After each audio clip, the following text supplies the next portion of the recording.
You're listening to the AfterBuzz TV network, now the largest new media platform on the web, and your #1 source for after-show entertainment. Very good, Keith Johnson. From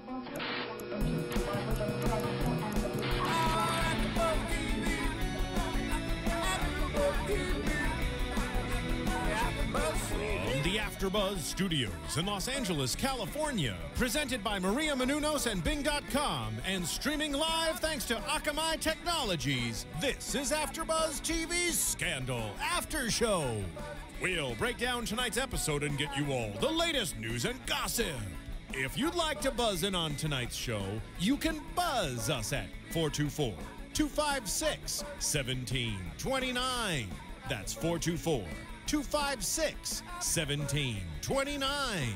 And now, another post-game wrap-up show for your favorite TV show. It's AfterBuzz TV Scandal After Show. Yo, what's up, guys? Bing is for doing, and we are here doing another AfterBuzz TV After Show for Scandal. This is Season 2, Episode 7. 7 episodes already, feels like forever. And this episode was titled Defiance. Wow, what an amazing, mind-blowing episode. I'm still shaking. I was blown away. I'm your host, Emile Ennis Jr., and as always, I'm joined here with my amazing and wonderful gladiators. Hey, what's up, everybody? I'm Kennelia. Hi, Sofia Stanley. And I'm Bamm Ericsen.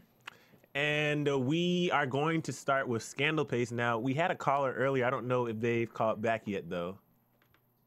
Not yet. We'll get them on the line as soon as they do. Okay. Well, let's talk about, I'll let Sophia lead into Scandal Pace. We, and really we need to do this because we're so blown away by this episode. We need to start somewhere. And where we're going to start today is whether or not Becky, also known as Cocaine Girl, whether or not she is good or bad, and whether or not Olivia already ran a background check on her, and that's why she suggested for Huck to be normal and to just let things lie as they were. Well, and I saw that comment on YouTube. Like, you guys know, we get a lot of our Scandal Pace from YouTube, so we really appreciate your comments. And I think that with Olivia being the person that she is, even though she's been off her game, being so thorough, I don't think she would let Huck jump into a relationship without doing some type of background check. But at the same time, she has been off her game, so maybe she's kind of blinded by love too, where she doesn't really. What do you think? I don't think she ran a background check on her. We're on the line with AfterBuzz TV. Oh, hello. Hi. Hi, who are we speaking with? this is Olivia. I'm on the East Coast. Oh, hello, Gladiator. What's up? Oh my God, my heart's still racing from the last 5 seconds. I don't even know where to begin. Oh. So tell us quickly, what did you think? It had me on a roller coaster. I was up and down, and then I knew something was going to go down because of the music they were playing in the preview, but I did never think that he would get shot. I was like, no. Mm-hmm. But I love it. I am a die-hard Scandal fan. I even took the first season to work and got all my friends at work hooked on it. Good job. You are a true gladiator. So do you have any thoughts on who shot him, or like who ordered his potential assassination? I'm going to go with Hollis or either his wife. Mm. And it's kind of ironic how the Secret Service agent come out of the blue with pictures of Olivia. I think that's kind of ironic when he said he had asked that they stop following her. You know, all of a sudden you get these pictures of her with Edison. So it's either between Hollis or the First Lady. Interesting. Okay. I think those are two really great predictions. Can you do us a really big favor? Can you make sure that you tweet us right now so that we literally know exactly what your Twitter handle? Well, do you tweet? Yes, I think I'm on all of you guys' page. I am Coco Kisses 25. Oh, yes. That's how we know you. Oh, my goodness. Thank you so much for calling. And it's funny, we're probably actually going to piggyback off of your Hollis and Melly assassination conspiracies during our predictions. Great. I can't wait to tell my friends at work.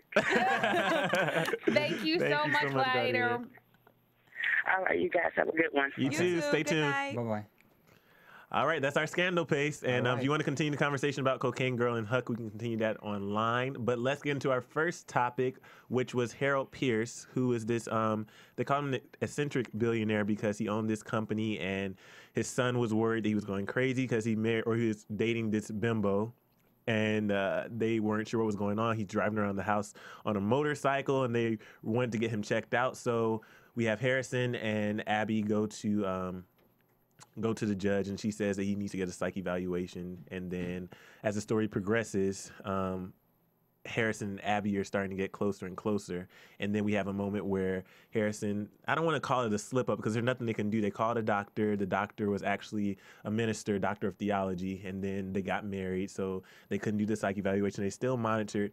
But I want to, instead of talking about that story, we want to talk a little bit more about Harrison and Abby because I like the bond, but Harrison has had this inner struggle since Olivia put him in the awkward position of telling Abby this lie about David. And, you know, I don't think I fully understood, or I didn't think that David and Abby got so close to the point where she'd be affected at this point. Why not? I don't know. For some reason, even though when he was in the shower, she popped up. Like, you could totally.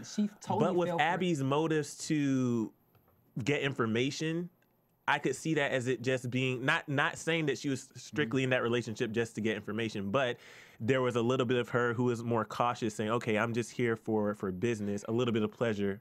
Very true, but this is the only man that she's been with since she's had her ordeal when she was abused with her husband. Which is why I feel it moved too fast. She wouldn't have moved in or gotten so emotionally attached so quickly. I see what you're saying, Emile, but I think it's actually for that exact reason that she did get attached. And also, you have to remember, David's not a stranger. So for all intents and purposes, they were friends, or at least, you know, working together as colleagues, and they knew each other. That's, I think, the first part. Number two, I think when she kind of laid her cards on the table and said, hey, is this some conspiracy theory, or are we really doing something? And he affirmed to her that they were really doing something. I think for her, that's a big deal. Yeah. I don't think she's someone who casually does things. I think she's very snarky and she's very witty, but I think when it comes to her heart, that is something she protects. I mean, it's kind of normal. The person who has like the sharpest tongue normally has the softest heart. The softest heart. Is the weakest one. And so I think that it definitely affected her. And I think not only did it affect her because I think she was getting close to him and the whole, you know, like he wanted to give her a drawer. I think it's how it ended, because then it makes her have to question everything. So something that could have potentially existed in a nice little vacuum and they could have broken up and she would have been hurt and gotten over it. But for it to end in a manner where she potentially thinks that he's an abuser and she didn't see that, it's going to play, because she has to find some logical place there and she has to make it right. That's the only thing that's going to make her feel better. So that's actually what her brain is doing. But she knows, no, the facts say this, even though her mind is telling her something else.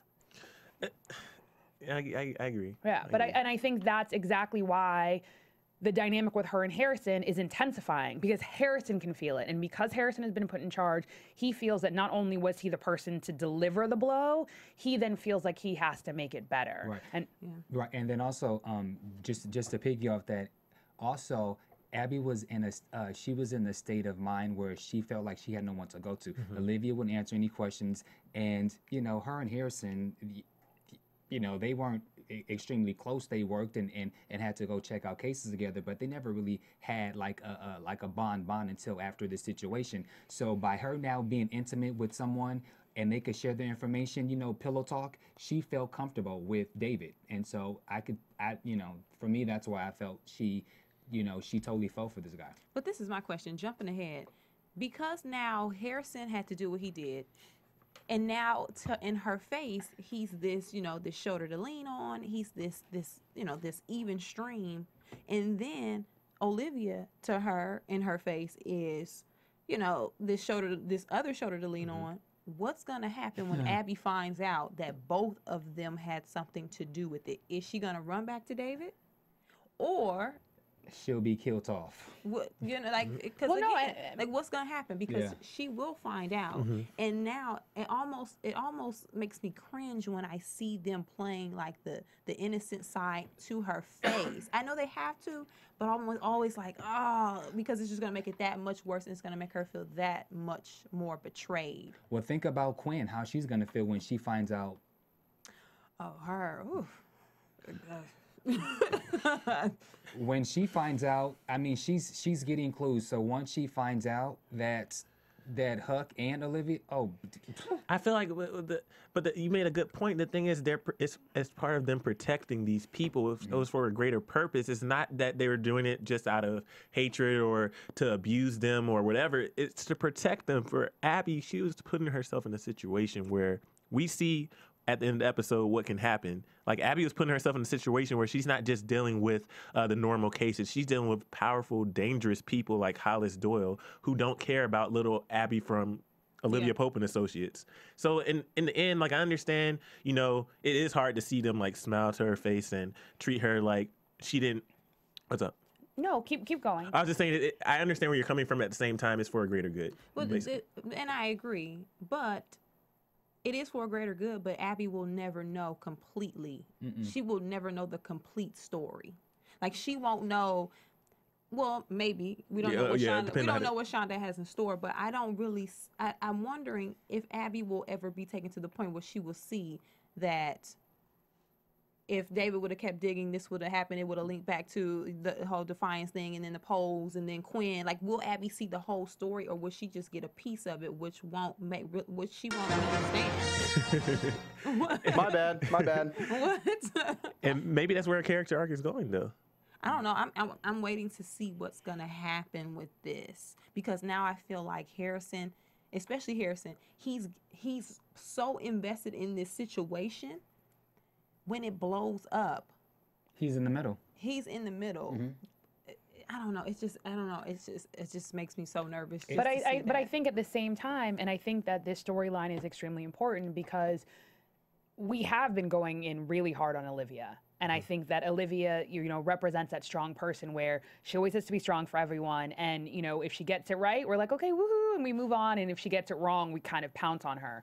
I think that by shifting the focus to Harrison, and Harrison being the lead, someone that we are more emotionally invested, and we haven't elevated him yet to Olivia's stature, we're able to empathize with him. So in his having to make it better and kind of play both sides of the fence, it allows us to go, well, what else is he supposed to do? And I think that the irony of the situation is he's actually being authentic. So, you know, when they're watching this, you know, 70-year-old man or however old he is, who just married his 20-year-old socialite, and they're dancing, and he can tell that she's sad, I think he organically, you know, wants to make it better, and he organically really is like, no, you're gonna meet a good guy. I don't think in that moment he's not trying to con her. He's trying to make it better for his friend. And I think that a lot of times that's really what Olivia's doing. It seems like it's to prevent a scandal. It seems like it's to prevent Defiance, but at the end of the day, she's really just trying to protect her friends. And I think that's where I'm a little edgy about, because Harrison does have those good intentions, but Abby won't see that. I completely agree. And I think every time I see, I'm like, oh, no. Ugh. And it doesn't matter to me if she gets the half story or the full story. When you're the person affected, you don't care. She's not going to care, especially given how the reason Abby got in trouble in the first place was, for lack of a better phrase, she's defiant. And we've seen what happens when someone's defiant, because what does it mean? It means you go against the authority. So in this case, that's Olivia, right? Normally, if you have an authority figure and someone's out of line, you need to either pull them in line by choice or by force. We're going to see where this is going. We already know that they use force once. Just also really quick, but as upset as I was as Olivia to hand this situation off to Harrison, because she was too busy laying up with that fool. But you have to. I can't deal with you. But you have to realize that Harrison is the only one who's really on. He's the only one who's on top of his game. So as much as I hate that she did that, that was the right thing to do because Harrison is the only one out of that whole group that is what? He's on top of his game, and we got to wrap this topic, but he's on top of his game. But I wanted to know what you guys thought because I feel like she's throwing him off a little bit because he's so effective with what he had to do for Abby. What did you guys think about the line where she said, you got to earn it. Yeah, you have to earn it. He said, I earned it the hard way. Yeah. What do you guys think about that? Stand up to her. Put her in her place. I like it. I love it. I'm going to disagree with your wording. I don't think it's putting her in her place. Harrison is not disrespectful, and something about that sounds disrespectful to me. I think it's more that he's showing that he has the right to be a leader, and a leader is simply communicating, hey, I have the tools, I have the skill sets, and I've basically gone there for you, so you don't need to keep reminding me. I'm no longer the student. I'm starting to rise to be not your equal, but to be someone who can take charge. Mm-hmm. Yeah. And guys, real quick, just so before we run out of time, let me talk about Amazon real quick. Guys, you know when you go to the AfterBuzz site, because we love it so much, at the top of the site, you see the link to Amazon.com. So what that does is if you click on Amazon.com, why can't I speak? Amazon.com through AfterBuzz, it takes you directly to the site, and what that does is gives us a kickback from all of the purchases that you buy. It's no extra charge for you. You won't get any extra taxes added on to your purchase or anything, but it just gives us a little more incentive here at the studio so we can do stuff like keep the lights on, keep everything going. We have water, we have nice cups. You know, it helps pay the bills. So just make sure when you shop, get your Christmas shopping going. Click on Amazon through AfterBuzzTV.com. And we have a question from a guest in our guest room on AfterBuzzTV.com. Oh. Melissa Nyamini is asking, is Harrison showing that he could be a good fixer? Definitely. Yes. Yeah. Definitely. Especially with that situation. I guess we didn't touch on this. The situation with dealing with the billionaire and his son. He took control. I mean, Olivia, like you said, she was busy doing other things, not important things that you think, but she knew that he could handle this particular situation, and he did. He did what he had to do, and it turned out beautifully. Yeah, really did. So, Yeah. but I mean, he's had a good teacher. Like, I think what we were talking about before the show, you were saying something important. I was saying how the storyline, I felt like this whole billionaire storyline wasn't necessary, but you said it was necessary because it was setting up for us to see that Harrison is more than a gladiator. He's a leader. As well as the fact that, and I think that Melissa, and I hope it is Melissa. Melissa, I think that's a great question. And I think that what Olivia is doing is, I think that part of the reason that Steven left is because they were literally simply associates. They weren't potentially rising up the ranks. Mm-hmm. And so even in so much as there was a 6-month period where no one got his office, I think Olivia is really trying to not make the same mistake, number one. Number two, I think that in her desire to be normal, then there has to actually be a fixer that's always active at Olivia Pope and Associates, and maybe in some standpoints, she's trying to step back. So if she steps back, she needs to, appoint someone or promote someone, and I definitely think that it's Harrison. I think that he's rising to the occasion. I think it's a great question. And I think that, that does make sense because I particularly wasn't fond of the main scandal, but now that you put into that perspective, now it does make sense. I didn't care for this particular scandal story. And he is the only one who really can take the lead. Mm-hmm. Abby right now, she's not really focusing on the task at hand. She is, but she has her other stuff going on. Quinn obviously is looking into her own personal issue and trying to see what happened with her in the past. And Huck that's not his job. Like, his job isn't to take the lead on the scandal. He does what he does, and he knows what he's supposed to do. So Harrison, I mean, he is the next in line. Mm-hmm. It's his role. Well, this is going to lead right into the whole defiance and polling kind of, with Quinn trying to sneak around, trying to figure out her past by trying to at first play it off as if she was dealing with the whole billionaire thing. And we all knew what was going on, but Huck tried to shut her down. But at the very end, we see that the plane that Quinn was brought to D.C. on was Verna's plane, which is one of Olivia's associates. Right, and she's also part of the table. Mm-hmm. So let's talk about Defiance. The first part of Defiance that we dealt with was James was getting information from David. And, I really like David's persistence. And David is really, really, really trying to figure this thing out. And he finally figured something out, that the polling was rigged. But it was not. I mean, James is like, you can tell the growth in James just in these couple of weeks. You know, James would have just, you know, taken it just to try and prove something. But since he's had his little conversation with Cyrus, you know, you could tell that he's making a smart decision. So he didn't think that it was that important, but it wasn't until that birthday dinner that rung the... Something's bothering me about James. I can't... I don't know if... I'm trying to trust James, but he is so adamant, it seems, with trying to get this story. He has to realize it's going to affect his husband too. And when he asked Cyrus if he could go to the dinner with the president, did you guys catch that? Mm-hmm. He was trying to plead to Cyrus to go to the dinner with the president, and you know he's going behind Cyrus's back, getting all this information. He knows that basically Cyrus said this whole Hollis Doyle situation, our bed pillow talk and all this stuff, that doesn't need to go to the press because you don't know. He knows that this situation is going to lead to some bigger scandal. He has to know this, and the fact that he's going around Cyrus's back and could potentially end his career or even worse, I just don't trust him. But I don't think that he wanted to go to the dinner because he was going to get some scoop. He's the other half, and he wants to be a part of the circle. He wants to go and he wants to snooze. That's true. And so I feel that was his motive for why he wants to go. I mean, hell, I would go too. Well, I would want to go too. Like, you ain't...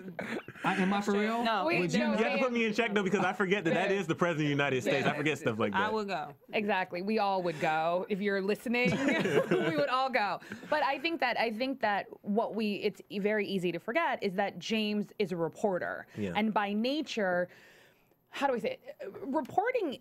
I think that we see it as very glamorous, but at the end of the day, for a majority of the front end, it is one of the most grueling jobs that you're going to have. And so I think that people who go into that profession must be inquisitive by nature. So I think that what's happening is that trigger has now snapped on. So in the same way that Cyrus, the essence of who Cyrus is he has to protect his baby, which is President Fitzgerald Grant, I think that James's trigger has been switched, right? Number two, I think that Cy didn't say... stop all of your stuff with Hollis. He basically was saying, because you use pillow talk to then get these exposés, let this line of stories die. Technically, those line of stories are gone. Yeah. He's not angling from there. And I think that's even why he initially got the Redwell full of documents. He kind of was like, oh, it's some conspiracy theory. You know, David always makes a really good case. And again, you know, just like Bamm brought up, when that story was brought up in the manner that it was, and Melly was like, no, let's talk about something else. And you could see everyone at the table looking at each other because everyone, the Fab Five was there minus Olivia. Mm-hmm. It clicked in a way that I think that he really is on robot mode. And he feels guilty. Every time he tells Cy he's somewhere that he's not, you can tell he feels guilty, but there's a pull. And on some levels, he potentially may think that that's just as patriotic as Cy thinks it is to protect Fitzgerald Grant, because this is major. Yeah. I don't think that he felt guilty because it wrote... Oh, I'm talking to my dad. That rolled off his tongue so Well, in a way, quick. if you think about it this way, Cyrus has been lying to him, so that is very true. Yeah, he might not feel guilty about it. You have a little shadiness inside. You feel bad when you have to lie to your significant other. If you don't, then maybe you just go harder. I don't know, but take the fact that he's a reporter out of it. If I got some information like that, I'd head straight to Google. If I had the means that he had and I wasn't a reporter, this story is the type of story that if you crack the code, this could mean everything. So forget him being a journalist, forget all that. If regular Joe Schmo was at that table and got a packet earlier that day that said, somebody said, listen, all of these counties, votes were rigged, yada, yada, yada. And then at that same table that night, you heard that same information? Right. I mean, it's like with me being gluten-free and there was all these tweets that was on the table. It's like you just threw this right in my face on purpose. Like the information could not have been handed to James. Well, let's talk about what sparked the information. Though was Fitz at the table recounting the story of how he won the election, and then we found out about Defiance County. What's up? Can we do one more guest question real quick? Two people have asked this question. Guest 254 and Tish9345 wants to know, what do you think Cyrus's reaction will be when he finds out what James has been doing behind his back? Funny thing is, I think by that time it may be too late. Yeah. I was thinking the same thing because honestly, the minute James was at the high school, I literally screamed at the TV in my head, "Don't let him in," because I literally was like, "Oh, James is dead." Yeah. Because at the end of the day, they have to stop it. And at the end of the day, the minute someone's going to get word the article is going to leak, because that's how everything runs in Washington, but let alone the White House. I think Cyrus is going to have it, and it's going to come down to Cyrus. Cyrus is going to have to be the one to make the decision. And I think Cyrus, I think, loves James more than life itself. But at the end of the day, we all know Cyrus is a monster. Well, he is, but that is his husband. Or then it may not even have to do with Cyrus, but somebody is gonna get rid of James if this gets out that he knows as much as he does. Maybe the judge, Hollis, Olivia, anybody, all of them have something on the line. All of them. So somebody's getting rid of James. Once he opens his mouth about this, it's over. I think Cyrus will try and fix it. We'll see. We'll see. Yeah. I mean, I think it was so awkward. Well, not awkward, but when we were looking or sitting at the table with them, I imagine myself sitting at the table with them in the scene. But we were sitting at the table with them, just looking at their faces as he was recounting the story, because you could see like their mental guilt in their mind as he was so proud of how he won the election. And then seeing James' face once he realized, I think the thing was, because if we could see it, I think James could see it. And once he put all the pieces together, then he could see in Cyrus's face, oh, he knew about this all along. That's why I don't really think he had guilt. Oh, that I think is very astute, but I completely disagree with you. What do you I think? completely disagree with you, because I don't think that's what he was aware of. I don't think he noticed everyone looking at each other. I think it was literally just a matter of he had information, and here you then have the President of the United States of America sending you a target directly to the information you received. And I think that if he had then continued to look and he didn't find anything, it would have been done. Yeah. But then every piece led to every other piece. And then it culminates with finding the last polling machine. There's 150 polling machines. There are only 149 in the county board of elections. There's one at a high school. He goes, the missing piece of information is a memory chip. He finds a memory chip. You need 5 of them to have the tally for the committee to see what the actual votes are, and he knows. And again, I think that he feels guilty in so much as I really don't think he wants to lie to him. I think when he's doing it, he's not thinking about anything else other than the story. Right. And also, I don't think that James he was so enthralled. First of all, he's sitting in front of the president. Like, this is us. You're the president. He's not looking over like he's looking at the president. The president is telling a story and he's laughing. Yeah. He's engaging. He's not paying attention to anybody else but what's going on to the story, because now not only is he enthralled with the fact that, oh my God, I'm sitting in front of the president. Now the president is telling me a story of something I just heard that I didn't believe, and now you're telling me to confirm? And Fitz is saying it like nothing is nothing's wrong. Yeah. He's telling this story so genuinely. Poor thing. Like, he's talking, he's proud of it. I thought I was down, and in the last, minute, I, came back and we won. It was great, yeah. And everybody around him is like, I take it back. Emile, you just triggered something. There's a little tiny part that there was a moment, and I can't wait to watch it back, that James looked at Cyrus, because Cyrus goes, but I trusted my chief of staff. And James touches him, because remember they said that all the pollsters said he was going to lose, right? And then the Fitz goes, oh, but my chief of staff told me otherwise. He always gets it right. And James kind of looks at him like, proud. He's going to look back at that table and he's going to connect the dots, because he's going to realize, like, Cy is the president. Yeah. Because that's what I was saying. Maybe not in that moment. Like you said, in the moment, he was so focused. But when you reflect, just like we analyze the show afterwards and think about things, he's going to put the pieces together and think, oh, okay. Oh, okay. Right. And I think this is why this show is so amazing, because it really is that all the pieces of information fit together, and it's literally that information goes from one person to the next, and it's also how much specifically with this, that because the polling is digital, it can be manipulated, right? And we all know that we rely on technology all the time. I know that one of the main things that I rely on technology for is iTunes. And as you guys know, we have a podcast on iTunes as well as a video webisode on YouTube. But basically what you can do is you can go to itunes.com and you simply type in Scandal, because that should be your favorite show. But if you watch any other shows here at AfterBuzz TV, we do so many scripted as well as reality TV shows. You just literally go to itunes.com, you type in your favorite show, and what that allows you to do is it allows you to listen to the podcast, but you can also rate, comment, subscribe. Again, rate, comment, and subscribe.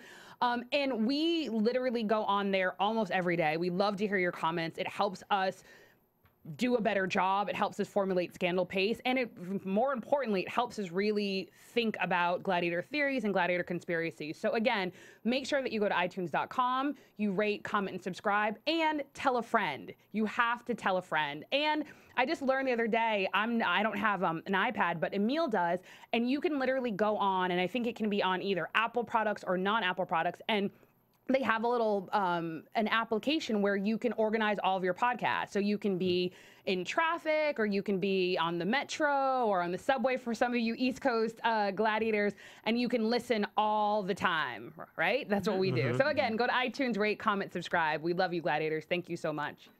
Sorry, I'm reading all the tweets from you guys. I can't wait to talk about this one tweet about the end of the episode. Dear God. But then, simultaneously, though, guys, we talk about the scandal with James, but at the same time, Quinn is figuring out the other side of the same scandal. So now you have two people working one scandal at the same time with two different sets of eyes.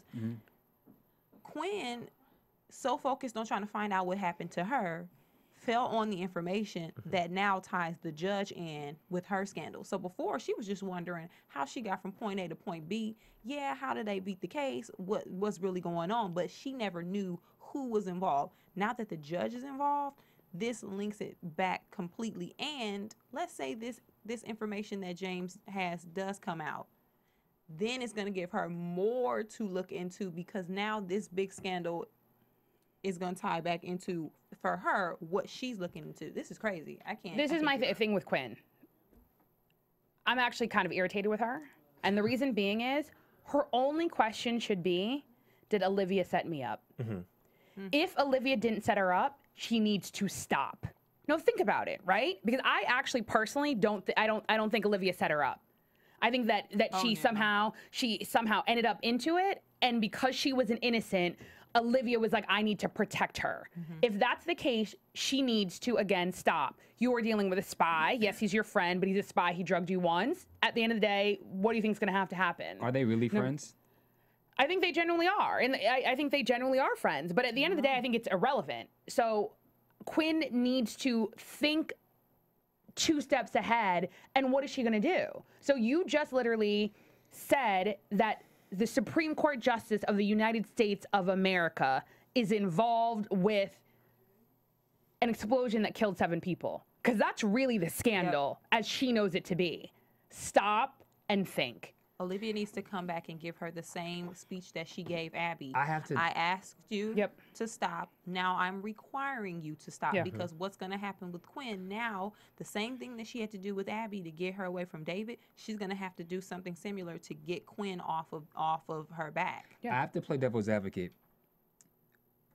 Sometimes when things happen to us, we just want to know.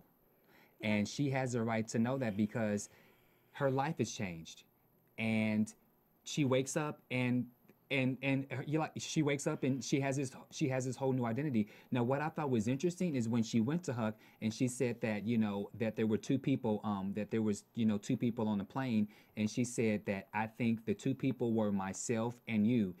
At that point, she still didn't reference anything to Olivia. Which she doesn't have to. Like, I think Huck, by referencing Huck, she's referencing Olivia, because that's why she specifically said Verna Thornton, who is Olivia's client. Right, so it's all all tying together. I see what you're saying. I see. If that were me, I would want to know. I want to know everything anyway. I have a problem with I don't like surprises. I like to know everything that's going on. So I get it. But something needs to happen to get her to stop. She probably won't, because now that she knows that the judge is involved, she's gonna go full force with this whole investigation. But something needs to happen where they pull her back off the ledge. Huck needs to hurry up and get on that BlackBerry and say, Olivia, Quinn knows something. She's now digging a little deeper, so she can get on it. We have a guest question about Quinn, actually. Okay. Denise from DC called in. She wanted to ask, does anyone else think that Quinn is a lot more intuitive than we give her credit for? Today, Definitely, yeah. Absolutely. I mean, I've called her chicken head for a long time, and her character has really taken a back seat. But those 3 scenes that she was in with Huck today, I'm really digging it now. It was a complete flip. I loved it. Yeah, I loved it. I mean, she's annoying still. Yeah. But just to finally see her, see she have a brain, like I was, thank you. Like, you're not stupid. Okay, I think I'm the only one who's Team Quinn. I've never thought she was stupid. However, what I liked how quickly she switched. I think she's almost playing Quinn, and she's like, I'm no longer Quinn. I think she's now, no, let me rephrase that. I think that initially she was Lindsay playing Quinn. She was this naive young girl that something had happened to. Now I think she's fully settled into her new identity, which is Quinn, which is an associate at Olivia Pope and Associates. So I think she's starting to act like a gladiator. She's just happening to do it. She's gladiating for herself. So I thought it was brilliant. Yeah, before this, the whole time I was thinking, what's Quinn's purpose? Is she just here so Olivia can watch her and feels bad because of what happened, that she had to protect her and take her away from her life? Like, why was Quinn really there? You know what I mean? But now she's actually, like you said, she's stepping into the actual Quinn role, and we'll see, over time what actually goes on with her. But somebody needs to stop her, because it's going to be there's a bucket. There's a bucket of people who are in danger. David is in danger. Abby was in danger. Quinn is in danger, and James is in danger. So, something needs to happen. But again, Quinn doesn't know all this information. Quinn only knows about herself. She doesn't know about Olivia. She's gonna keep digging, though. She's not gonna stop there. Yeah, and she should keep digging, just because her identity has changed and she wants to know. I mean, she has the right to know what's going on. But again, be careful what you want and what you wish for. Yeah, no. She doesn't realize, by her wanting to figure out her past, she doesn't realize that this is going to open up a can of worms, and it could potentially cost her.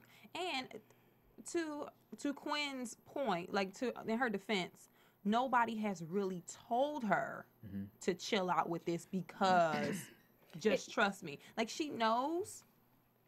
But sometimes for some people you gotta handhold them a little harder than you do some of your other kids. And with her, it may take, again, like it did with Abby, to say, chill out. Sit down. I feel like Olivia, though, towards the beginning of the season, she was trying to tell her, trust me, as far as getting her off the case. And it was kind of a double thing, because she was saying, trust me, because know that I didn't put you in this situation blindly. Like, I know what's going on. Like, I have prior knowledge. I know why you're here. And even though you don't know, just know it's for the greater good. And I understand where you guys are coming from as far as her wanting to know, why she is in this situation. But I'm trying to put myself in her shoes, and I just feel like, knowing the type of situations that Olivia deals with, and then once I find out the Supreme Court justice is involved, I feel like that would put me in a mindset where this can't just be some tiny scandal. If the Supreme Court judge is involved, my life could be in danger. Like, why would she? I completely agree with Emile, and her life already was in danger. We're forgetting she was on trial for murder, and she knows that Olivia rigged the case. She's a lawyer. Yeah. So at the end of the day, she knows that her case was lost. That's why she tried to make the plea just to have life versus being executed. So it's not like this is a minor issue. You got off. You're never going back to jail. Do you really want to stoke that fire? Do you really want to poke the hornet's nest? I understand the guttural need to find out, but to me, the manner which she's going about it is she's throwing caution to the wind. And at the end of the day, when you do that, you can get burned. And I agree with you. She's in that set of people who are basically have a target on their head, for lack of a better word. You're right. I'm gonna flip-flop, because listen, you got off, shut your mouth, go about your business. Because Harrison did say that a couple weeks ago. He was like, I don't care, you know. So yeah, I agree. I'm done. We're done? Yeah. All right. Okay. So let's talk about the House majority or I guess the senator, because we didn't know where this was going at first. We had a senator that Olivia was talking to, and she was counseling him, telling him to step down because he slept with the intern and all this stuff. And I was like, so we have 2 scandals going on at once? Like, what's going on? And we finally saw it play out because we can't leave out Olivia and Edison. Apparently, Edison spent the night. They're together again. Yeah, they're together. They're back together. Edison spent the night. They had a marvelous time, as we saw from the surveillance photos with Fitz that we saw later. But they had a marvelous time, and Olivia is basically coaching him. And we didn't know why at first, but he was telling about all his past girlfriends, trying to influence Olivia to tell about who she's been with because she's a beautiful woman. Why hasn't she been with anybody supposedly since they've broken up? And then she didn't bite. Right. She didn't say anything. The only thing she said was, I need you to support the bid tomorrow. When you find out this news, I need you to be the first person to give your support. And we found out that the senator was sleeping with the intern. He stepped down as the House majority leader, and then Edison gave his support and could potentially be the House majority leader. No, he didn't give his support. That was the whole issue. Oh, that's what I mean. Well, no, he gave his support of him stepping down. That's right, but she wanted him to, because she wanted the Senator Schuman, I think is his name. She wanted him to step down as House Majority Leader, but not to resign as being Senator. So she was saying, basically back him. So support him and basically say, like, okay, cool, like he messed up, he's stepping down, but he still should keep his Senate seat. Edison was like, no. Oh, yeah, he took it to the extreme. Edison basically was like, no, we are in a position of authority. We're supposed to protect the youth. So, yes, it's honorable that he stepped down from House Majority Leader, but he should also lose his seat because he didn't properly represent his constituents. Right. And I think that in a weird way, I thought it was going to go a different way, and Olivia actually didn't fix him. She interacted with him as a girlfriend would and not as a fixer. And she kind of was like, okay, cool. Then how can we utilize this to help you as my boyfriend, but not per se looking out for her client, which is Senator Schuman. Yeah. Well, we saw that Hollis Doyle comes into the White House and he talks to Cyrus because what's the other guy's name? I feel like it was Holly. Holly was the other guy that Hollis wanted to get the House majority. And, from Missouri. Right. And so Hollis was talking to Cyrus, and, Cyrus and Hollis have this relationship where they don't really see eye to eye ever. And, Hollis puts his foot down and says, if you don't go my way, then some things are going to come out.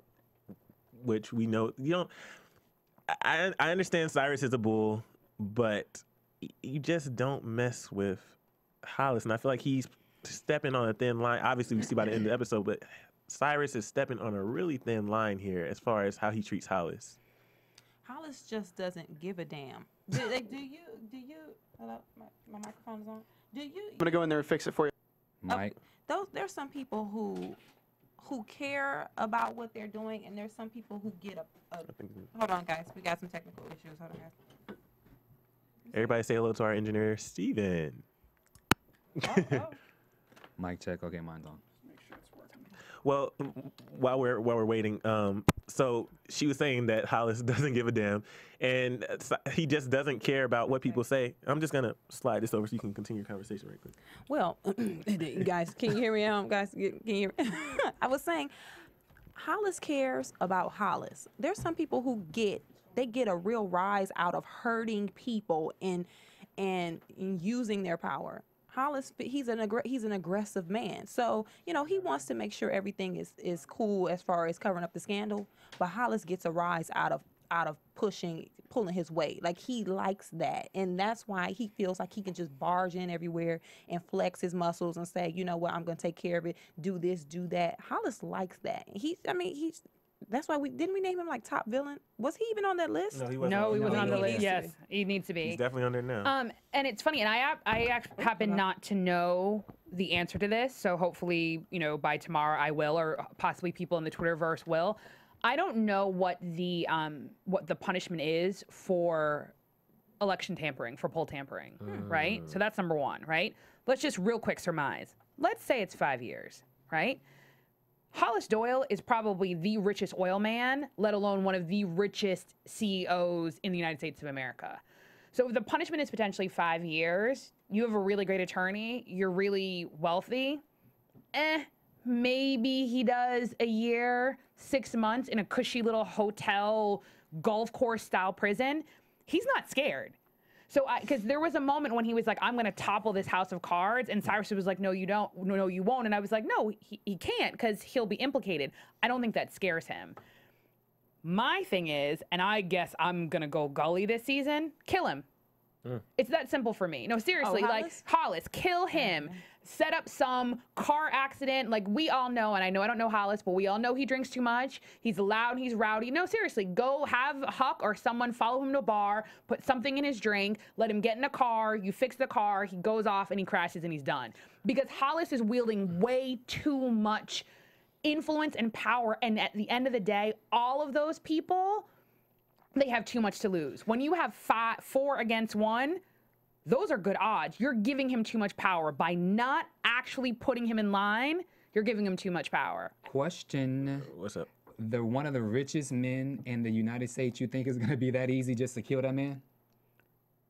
Yes. They can find a way. They can. Yes. If you're dealing with people like Huck, definitely. Yeah. And remember, I think it's great that you pointed that out, because if Cyrus is so worried about his baby Fitz, like he was in season 1, where he was to the point that he hired Charlie to kill Amanda Tanner, then why can't he do it for this big oil guy? Yes, it will make news. It will definitely make news. But if Charlie could get away with killing Amanda Tanner, they can find a way to kill this guy without anybody knowing the real reason or the real way he was killed. And it may come to that if Hollis does something to James or to someone else that people actually feel connected to, then they'll feel a reason to get revenge or to actually take action against Hollis.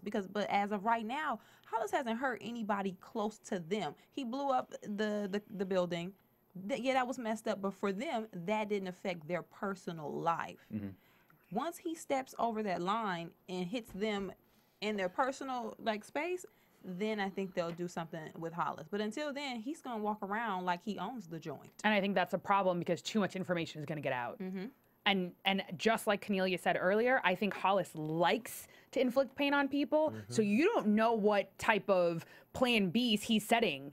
No, seriously. So he's like, okay, if I'm going down, you all are going down. You need to stop him before he starts to think that you guys are a liability, because that's where he's at now. He's like, oh, I see you. Basically, he's like, oh, I see your husband wrote a story about me, and you screwed me over with the House majority, and then tried to play dumb. Like when Cyrus was like, oh, you asked us to give him our support. And he's like, dude, I meant back alley. You know what I mean? Not the way you did, because then it's going to lead to Senator Davis becoming the House Majority Leader. He's like, don't mess with me. And we have to talk about that because that deals with the love triangle between Olivia, Edison, and Fitz, because Cyrus was talking to Olivia, and Olivia was trying to, lobby for Edison to get the bid. And then he said, I know what you're doing. And he said, if Cyrus or if Fitz completely supports Holly, then that means Edison would get the bid. And that means that he's no longer into you, or he's over you, I should say. And Olivia, in her mind, because I didn't realize that's what she was doing. I don't think she wasn't fully invested in Edison yet. She wasn't fully invested yet. And so she was waiting to see what Fitz would do because, she still has feelings for him. We saw how she looks at him on TV. He looks at her on TV, and they still have feelings. They still have that little bit of hope that something's going to happen. Can I back up just for a split second? I'm corny. When she was with Senator Schumer and you saw half of her face on the screen, and the way that Fitz was looking at her and the music was playing, I felt like Olivia could feel that Fitz was watching her. She was posing. And that's why, it was both. It was like she was uncomfortable. Like she could, you know what I mean? Like think about it. When they lock eyes, everything stops. And there's truth there and you can't hide anything. So I think she was literally trying to divert her eyes because then everything becomes apparent to everyone. That's very true because Fitz was so fixated on looking at Olivia, he tuned out what Cyrus was saying. Olivia is looking at the camera. She's not paying attention to what's going on. She's also in a daze too. So it was like they're kind of like a ghost moment. Yeah. Yeah. Well, I think one of our gladiators, the one who called on the phone, she was saying how it was weird that the security detail brought him surveillance pictures of Edison and Olivia still after he told them to stop, and he said, "Oh, we didn't get that message or memo."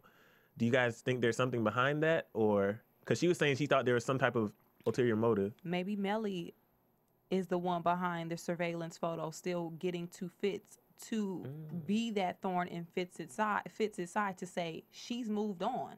And give him the pictures, take pictures, keep taking pictures, and make sure that you put them on. I don't think that Melly. I don't think that. I think what Fitz has with his security, it's, you know what I'm saying. That's no, because remember Melly broke in when she it was that one time where Melly got the information about him. It was a whole Treegate scandal. Melly found that out from that one I always security get guy. Tom and Hal mixed up. And was it the same guy who walked in this time? It's Hal. No. That wasn't the one that broke Tom was the one who brought the pictures. It's Hal who was the one who blinked too many times. Yeah. I actually agree with Bamm. I think it wasn't Melly. I think that it was Cy. I think it's always Cy. Again, Cy knows he's a ticking time bomb, and that's even why. And because Cy is a little bit of a not nice person. Even when he told Olivia, like, yeah, I'm hoping, because I'm hoping he's over you. He says it so flippantly. He's making sure that that happens, right? Because at the end of the day, he needs his president to be president.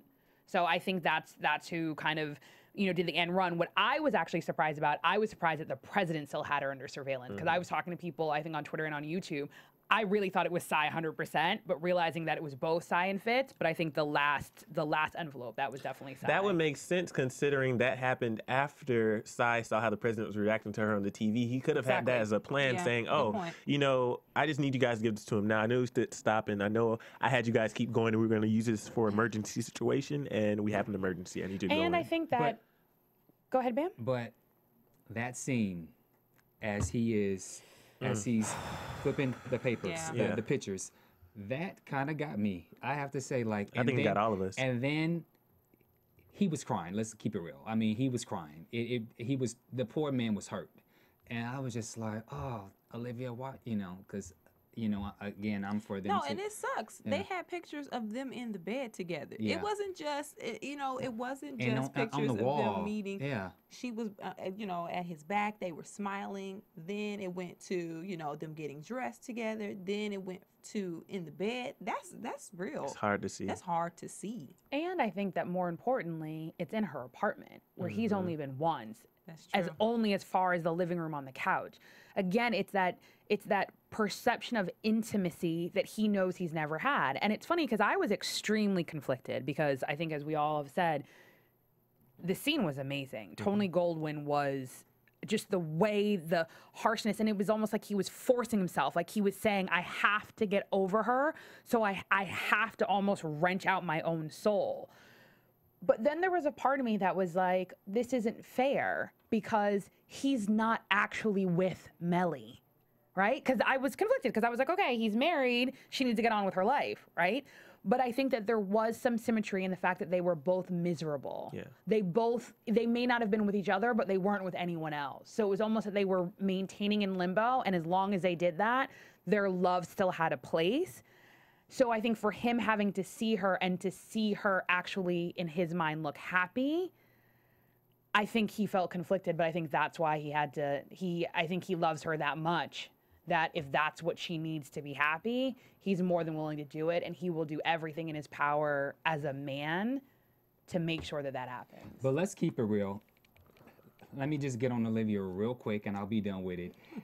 Olivia, I don't feel, she doesn't love the senator.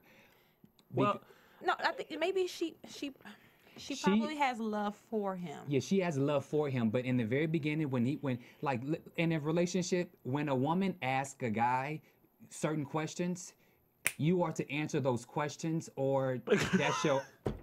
What? Like which questions? When Senator was asking about her past, who she's been involved with, when a woman asks a guy that, you are to answer that question ASAP. Don't even stutter. Don't think. You need to answer those questions immediately. And the fact that she didn't answer those questions said a lot. I feel like Olivia she only got with. Wait, are you saying when a guy asks a woman that? He transversed his gender roles. No, I completely disagree with you. But no, go ahead. Sorry. Just go ahead. one other thing. I feel like Olivia caved in because she realized that, okay, I think it's over between Fitz and I, so let me just go ahead and make this work. But think, But, yes, Olivia loves Fitz. Yes, he's the president and he's married. Yes, at this moment it seems as if they can't be together. But any woman who's in a relationship with a man that you can't be with, you at some point you have to try to force yourself to move on. I totally agree. So convenient that the senator came back into her life at the same time that he's pushing this relationship on her. This is a convenient situation for her to try. Maybe she's like, you know what? Let me see if I can make this work or make myself into this man. Let me try it. But of course she's not totally invested in it. You can tell, and it took until the end of this episode for her to finally say, okay, I'll be seen with you in public, after Fitz did what he did. So, and remember the conversation. He's a convenient man for her at this moment in time. The conversation she had with Harold Pierce's wife, when she said that, when Harold Pierce's wife was like, oh, I thought there was a little bit of hope or whatever. And we saw that Harold Pierce was actually happy. He had a bimbo who was probably stealing all his money, but he was happy. And then that was the moment where she realized, it's over. And she said, sometimes you have to do what's going to make you happy, and realize that basically it's over. And I feel like she had her point when Edison got the bid to be senator because the president endorsed Holly.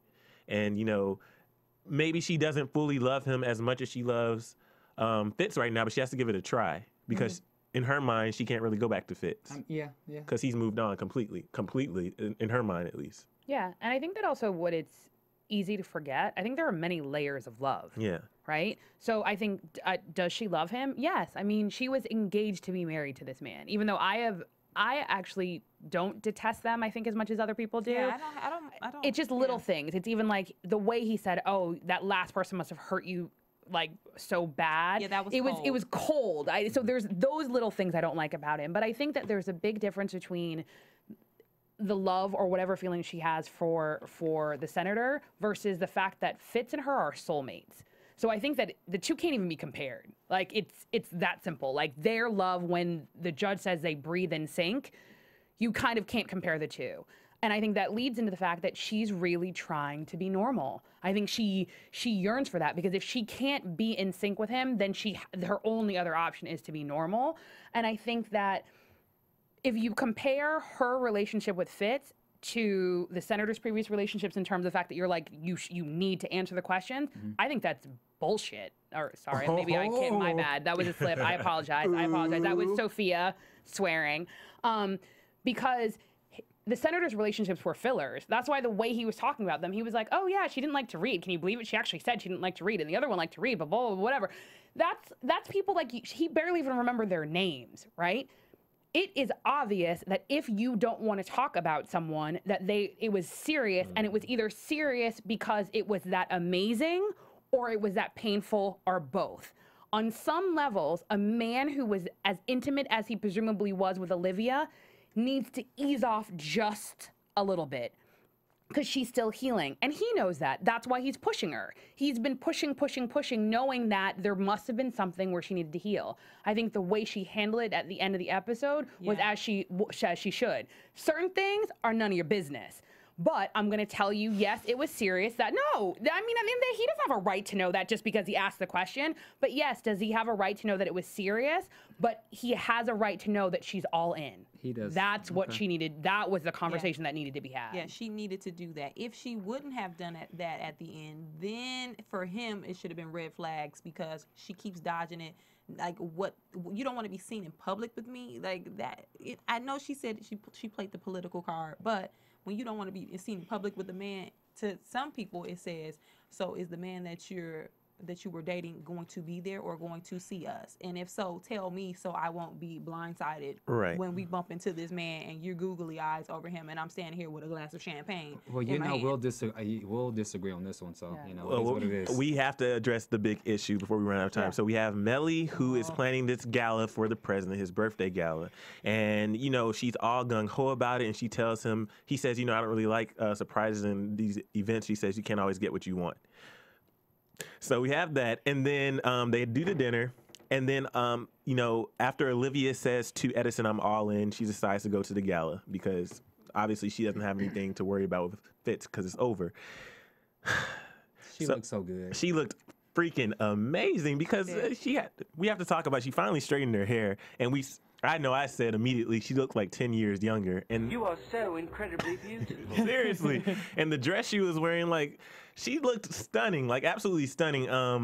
And she goes there with Edison, and he's amazed as always. And then we see Melly and Fitz in the car, but the chemistry and the whole dynamic between Melly and Fitz was a little off. And we talked about this on Twitter because everybody, even me, I watched the trailer. I don't know if you watched the trailer. I have refused. Well, they showed that scene in the trailer, and it was kind of weird that Melly, being the person she is and being the motives that she has, that she wouldn't want to show Fitz off and want to show the baby off and be in the limelight, in the public spotlight. The fact that she would sit there and say, you know, oh no, I don't think we should go, especially since you're the one who planned this whole event. Where is this coming from all of a sudden? So that's, I think, how we all knew something was going to happen.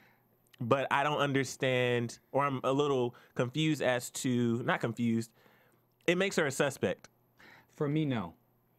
For me, it doesn't. Sometimes you have a gut feeling. Sometimes when I'm driving in my car and I'm going somewhere and something tells me, you know what? I don't feel like going. But where did that come from all of a sudden? I don't know where these things come from when I have Was it the dinner? Yeah, exactly. Thank you. You read It was my a mind. dinner. It's a dinner. Because things are becoming too close. Like I think she's actually starting to say, oh my goodness, what happens if this comes out? And remember, I'm pretty sure, I have to rewatch the episode, but at the dinner, when he was telling the story, somebody was like, oh, you don't have to tell that story again. And James insisted that he tell the story. No, it was Melly.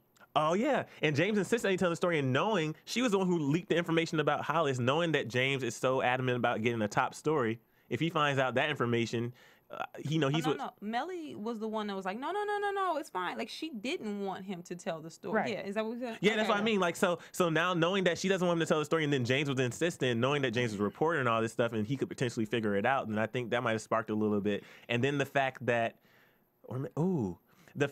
Hollis wanted Holly to be the House Majority Leader, he didn't get that. Knowing how Hollis has this master plan, and he doesn't give about anybody or whatever, she knows that the president, oh my God. And I'm going to go out on a limb and say that Melly knew something it wasn't intuition. I think Melly may have had a little birdie chirp something in her ear. They may not necessarily have said. Damn, that's a good point. They may not necessarily have said, we're going to shoot and try to assassinate your husband. But like you piggybacking off of what Emile said, Melly always wants to be in the spotlight. She wants to see that every table. She wants to be seen. She made a deal with Olivia to go out in the middle of, the garden to talk to a family so she can get some publicity.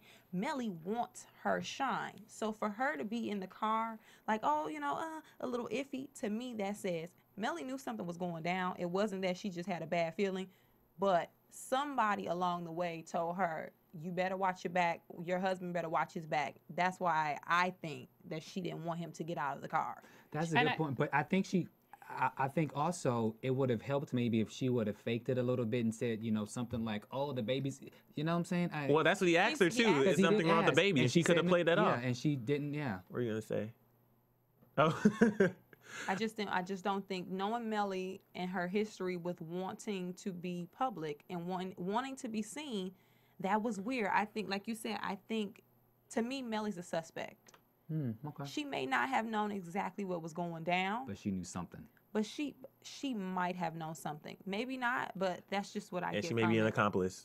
But but we all had the same reaction. When we heard that gun go off, we were all sitting there and all of our hearts literally just dropped. Like, I stood up and walked away. You stood up, but all of us all kind of just leaned back like, what the F? Like, it was... Because, like Sofia said, I always reference conversations we had before the show, but like Sofia said, she was saying, that was one of the things where people were saying, there's no way he can be shot because that's too obvious. We heard a scream in the trailer. There's no way they would shoot him. So the fact that we weren't expecting it because it's so obvious, it made it even more shock. Just like last season when they showed somebody being pulled out of the water. We were like, there's no way they could have killed Amanda Tanner. Why are you so quiet, Sophia? I'm listening. What? I agree. For me, I think I was more taken aback because out of everybody who's shady and the people who could have gotten picked off, Fitz is the one who really doesn't know what is going on. He told, like, when he was at the dinner table, he told the story. He was happy. He was like, yeah, this is what happened. We came from behind. Fitz is the scandal, but Fitz doesn't know he's the scandal, and he's the one who got picked off. And that's what I was like, really? Why him? And it's funny, I thought the same thing too, but then I was thinking, I was like running the scenario, right? Because now you have a nation in crisis, right? So a nation in crisis, you can't leak another story, no one's gonna care. If for any reason, God forbid I won't say it, but Vice President Langston becomes president, we know what would happen, then same thing, you still have a nation in mourning. So the Defiance scandal, even if someone leaked it, nobody will care. Like, it will seem like throwing stones, you know, at a dead legacy. Yeah. And so I think that on some levels, on some levels makes the most sense. Where I can't quite figure it out is who literally set up the hit. Are we assuming it has to be Defiance? Could it be something completely different? Like, we forget that in terms of even the timing of these episodes, it's episode 7. Season 1, we would have been done. Shonda specifically said there were multiple story arcs, right? So basically, if you think about it, it divides, not perfectly, but in 3 sets of 7, right? So maybe it's a new scandal. I know that's going out on a limb, but it may actually have nothing to do with Defiance. My gut says it does, but there's a part of me that says it could actually be a completely And that's why I love And because I'm leaning towards that too. It keeps us, that's great if it does. And the reason I'm leaning towards that real quick is because, according to Hollis, James will shut up. He doesn't know that James is in Ohio looking for this stuff. Melly isn't a problem because Melly, you know, she just wants to be Melly. He already had the discussion with Cyrus. He doesn't know. No one in this situation knows the information that's being dug up except for Quinn, now Huck, and James. So for everybody involved at the table, no one will have a reason to do damage control and shoot Fitz because they're scared that this new story is going to come up. So it may be, like you said, a whole nother scandal because according to the people at the table, they've taken care of it.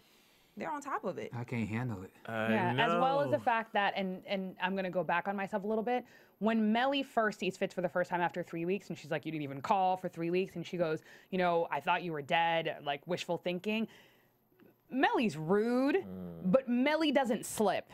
Melly is very deliberate in her words. So therefore, if she was literally planning to kill him, she wouldn't have said that. Yeah. She would angle from a different approach. Yeah, I just somehow, of all people, I don't think she's I don't think anybody at that table Yeah. planned to shoot Fitz. I think, like you said, like Sophia said, this is a whole new scandal that has nothing to do with Defiance. And I also just thought that they didn't speak to each other. They didn't speak in 3 weeks, and then he gets there, and she didn't even realize that he was even like. Wait, what? When Melly, the president was Fitz was gone for 3 weeks.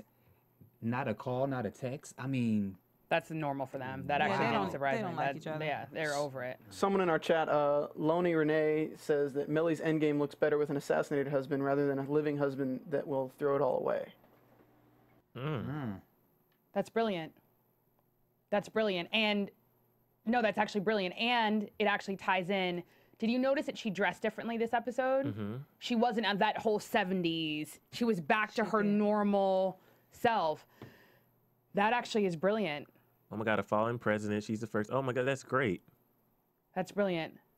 I still don't. My gut says no, but that's absolutely brilliant because that's where she comes alive. Right. Like in mourning, on monologues, on connecting with people, on. That is so great. But to throw another wrench out of here, she says, "Thank you." Oh my God. Ah. Yeah. Where's the vice president? Well, no, because at the end of the day, it's like she's just gonna carry out the rest of the term. Yeah. Do you know what I mean? And remember, what are they, 2 years in? Because that's why the whole issue is that they're building up for re-election. I know we're out of time. Before I forget, I just remember the Twitter thing I was talking about earlier. Somebody said, Emilio, everybody thinks press shooting had to do with Defiance. Remember Billy Chambers? How do we know he's dead? That's a good Are one. we sure he's dead? We don't know. We don't know. We don't know. And I've always gone back and forth on that one. And I don't know. Because what he could have did with Charlie, I don't know. We can talk about that online. We have to move on. But God, what an episode. And I cannot wait to see next week, especially after seeing bravo to the writers, as always. They keep me going. But let's go into some news and gossip. Oh, we got news? Okay. I wasn't expecting this. So, last week... last week we had a special birthday, and it's our gladiator over here. So I wanted to sing happy birthday to Kennelia. Oh, you gonna sing? And you know I never sing, so this is special. All right, cut the music, everybody. Okay. Oh, and there's a cup of cake. Red velvet. You guys. Let me make sure I start on the right note. Happy birthday to you. Happy birthday to you. Happy birthday, dear Kennelia. Happy birthday to you and many more. Had to get my church voice on for a minute. Thank you, happy guys. birthday. Enjoy your red velvet cupcake. I will. And now let's give some shout outs. TV News. As always, it's one of our favorite parts of the show. We love to shout you guys out, and we love to shout you guys out because you guys are so powerful, and you guys go on iTunes and you rate and you comment and you subscribe, which helps us do what we do and it helps us to be better. And you guys go on Twitter and YouTube and you comment, and we love it. We love it. We love it. So I'm going to start with iTunes, and if you could see your name on the board just in case I mess it up or pronounce it wrong, I'm going to start with iTunes. We have Nike617, Jovan Smith. On to Twitter, Phil Purple, Miria Dilworth, DJ Azo, Go In and Let Have, Belina, A Meet Cute, Team Carrie W1977, also known as Team Carrie Washington, How Cute, Miss _ T Lovey, the original Petty, Polka 85, Nana 08 2000, All Day Tammy, I Gladiate, Denisha B, Jennifer M Davis. And for YouTube, we have Tina Cindy 2008, Dee Dee Cooney, E Imagine 2975, D Elton, SSS 215, Miss Completely Careless, Line Yell E New York LA, Tiny 626, Scandal Moments, He Kept Me For You, Tula 910, Tune Millie 03, Pumpkin 007, MVS 1123, Beijing Kim, Bup, Jolie Pitt 9, Mrs. Dev's Girl, DJ Miss 718, LS Need 85, Inza Marie, Visalot, Rave Not One Piece, Buckiel, Mrs. Gulbis, Mr. Miss Well, Delphine 45, Thesberry 4, Mr. Henry 84, Kim 2424, and KRM 2816. As always, we love you guys. So again, go on iTunes, rate, comment, subscribe, tell a friend. We will be online on Twitter probably in like an hour talking about this episode forever, as well as on YouTube. We love your comments. We love your theories. We love mentioning things that we weren't able to talk about because, as you can tell, we bring a lot of this into the show and it only makes us better. So again, Gladiators, thank you very much. Thanks, guys. So now let's go to our predictions. So Now, your AfterBuzz TV predictions. I guess the main prediction that I want to know, which we kind of discussed already, is essentially who shot the president. Who do we think shot the president? And like I said, I think Millie's a strong suspect, but also I feel like Hollis would be too obvious. Yeah, I don't think like I said, I don't think anybody at the table has anything to do with this. I do want to link Charlie back to it somehow. Like, I want to, for some reason, when Charlie made that phone call at the end of the last episode, he said, I'm back in town, you know, looking for some more work. We don't know who he called, and we don't know if who he called felt like, okay, since Charlie is here, let's get it done now. Take out Fitz. I'm going to go in a whole completely different route rather than who killed him. What's going to happen now? Will he die? I mean, he's been gone a couple episodes. He's directing, doing some other stuff. Is he going to die? And the next question is, now that Olivia has moved on, now if he lives, what's going to happen in a relationship, because obviously she was there and she's torn. So there's a whole lot of things that can happen now. There's just, like Sofia, like you said, now there becomes a new scandal. So not who shot him, but now what's going to happen. Will he die? Will he live? What's going to happen with Olivia? Is she going to have to come back to the White House? What's going to happen? Is she going to, I think that there's a part of her man's been shot. Like, in front of, she was there. Yeah, she's there. And so she saw her man get shot, and what's going to be her reaction? What is she going to do? Obviously, she's going to be at the hospital, because we see a scene where she's standing at the hospital with a bunch of blood. So that's deep. And that might be the breaking point between her and Edison, because Edison is going to see her going through this ordeal, and then he's going to put two and two together and figure it out. That's who, is that who you were dealing with? Boom. Maybe. This is, I don't know. I can't wait. I can't wait. Thank goodness we don't have to wait 2 weeks for this. I know, seriously. But we'll continue the conversation online, guys. Where can we find you? You can find me at Bamm Ericsen. On Twitter, Sofia Stanley. Hey guys, I'm at Kennelia. And at Emile Ennis Jr. and ChasingLA.com. And guys, we will continue this next week. I cannot wait. It's going to be the longest week ever, but we will be here next week, same time, same place, and always on Twitter and YouTube. So make sure you continue the conversation with us. We love you, gladiators. See you next time.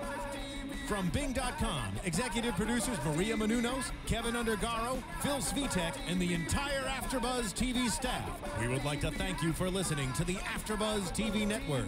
To watch or listen to other after shows and post comments or questions, be sure to visit AfterBuzzTV.com. I'm Sir Richard Wentworth, and this has been a presentation of AfterBuzz TV. Buzz you later. The views expressed herein are those of the host only and do not necessarily reflect the views of AfterBuzz TV or its owners or principals.